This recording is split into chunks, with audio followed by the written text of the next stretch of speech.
Kogan McCoy has already accomplished a great deal in his young life. At the age of 7, you could find him giving away his birthday presents to patients at a local trauma center.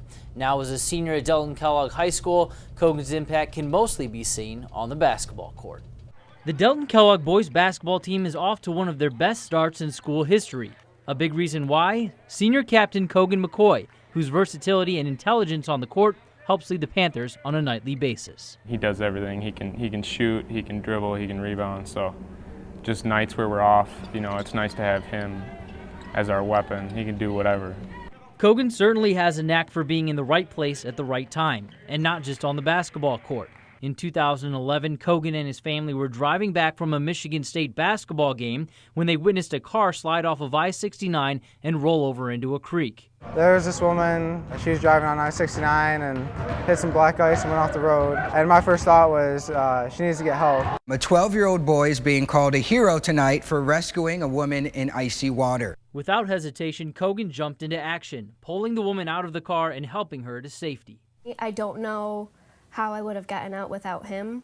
5 years later, Kogan's taken that no-fear attitude and has applied it to his game, leading Delton Kellogg in points, rebounds, assists, and steals, all while the Panthers continue to thrive on the court. It's fun playing basketball, but when you're winning, it's especially fun, especially when your team's doing good and you're doing good.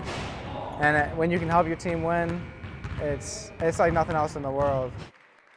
Kogan says he's not sure yet whether he'll play basketball at the next level, but his coach Paul Blacken says that no matter what Kogan decides to do, he has a bright future ahead of him.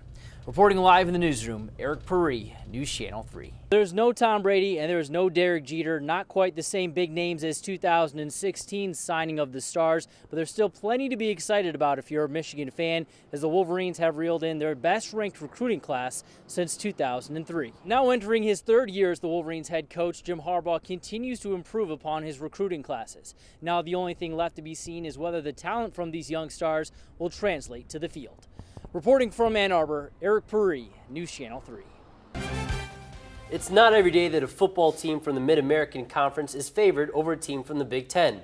In fact, it's only happened twice before today, and in both of those matchups, the favored MAC teams came out on top. Western Michigan looking to become just the third team to accomplish that feat as they were taking on Illinois. The Broncos came out looking like a team that deserved to be favored. First quarter action, Broncos already up 7-0. Jamari Bogan gets the handoff, has a clear path to the end zone, 36-yard touchdown run. Broncos take a 14-0 lead.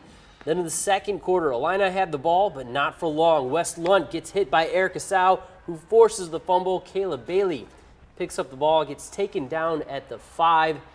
Broncos would take over and take advantage of the Illini's miscue. Zach Terrell calls his own number and runs it in from 6 yards out. Western takes a 24-7 lead into the locker room at halftime. It was more of the same for the Broncos in the second. Robert Spillane picking off the Illini quarterback for his first INT of the season. That would essentially ice this game for Western Michigan.